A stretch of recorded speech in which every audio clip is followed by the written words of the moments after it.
接着我们想请我们的总经理 Kenny 就是谈一下，就是今天在这场比赛稍早比赛前呢，联盟有公布了针对昨日冲突的罚则。那我们总经理 Kenny 想跟大家分享一下，就球员这边的看法。我今天看了联盟对于昨天比赛的冲突的罚则，我非常的失望，因为我在这边再一次的跟大家陈述整个冲突的过程。是对方的球员 Jaren Young 抓到篮板推开我们的球员之后呢，再撞倒了田浩撞倒田浩以后有犯规的吹判，接下来呢，他就继续的往前进，企图的跨过田浩，然后过程当中踢到了他的头。这个在篮球的比赛里面是一个非常没有职业道德的一个动作，也是一个非常藐视对手的动作。在这个过程当中，我们的队友林明义把他从田浩的身体上推开，然后对手 Jaren Young 就拿了球去砸了林明义的眼睛，林明义也因此眼睛挫伤。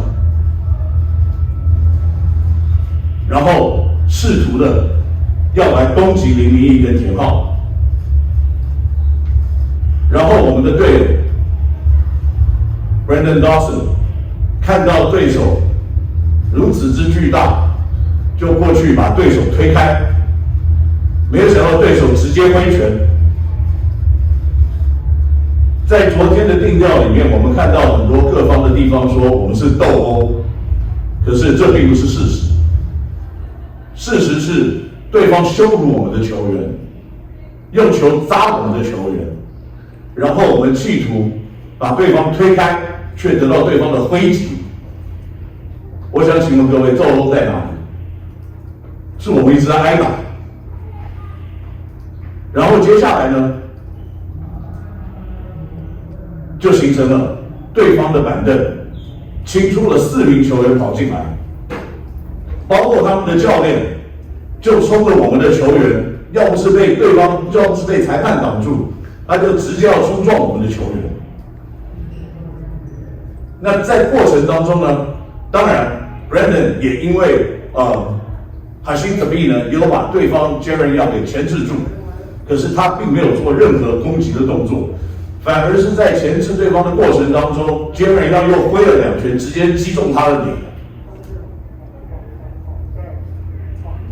那在接下来呢，在后面，对方的球员 Stephen Hicks 直接推挤我们2名球员 Brandon Dawson 以及林明义。整个过程，本队球员没有任何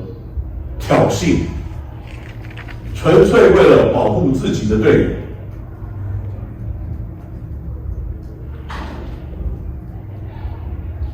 在这个冲突结束后，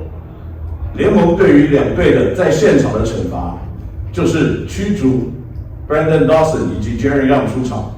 以及给予对方的总教练技术犯规。可是依据 FIBA 的篮球规则，任何冲突冲出板凳区到了球场内的球员教练一律驱逐出场，除非对方的教练跟经营团队是尝试的去拉住自己帮助裁判的行为，他们才不会被驱逐出场。可是对方的教练并没有拉住任何人，而是直接朝我们的球员冲，然后被裁判挡住。那在经过现场的这个吹判之后呢，我们对于这个吹判并不是非常的满意以及了解，因为并没有做任何的解释。那我们却得到联盟的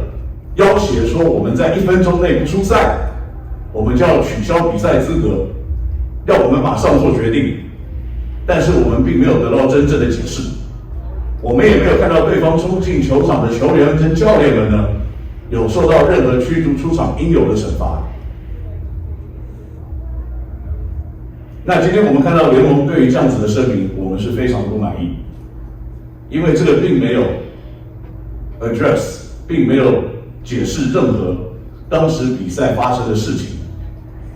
以及把整个过程好像是我们跟对方有互殴的动作，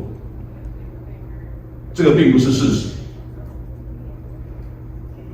所以呢，今天晚上我们球团即将跟联盟做严正的抗议，对于这个最后的惩处，再度的提出抗议。谢谢。这边呢，这边我也代表董事会全力支持这个 Kenny 的这次的抗议的这样子的一个动作。今天下午我们董事会都已经临时召开了会议，也看过所有的影带，那也看到了这样子的一个联盟的惩处，所以刚才 Kenny 讲的所有的事情都是董事会要提出来的抗议。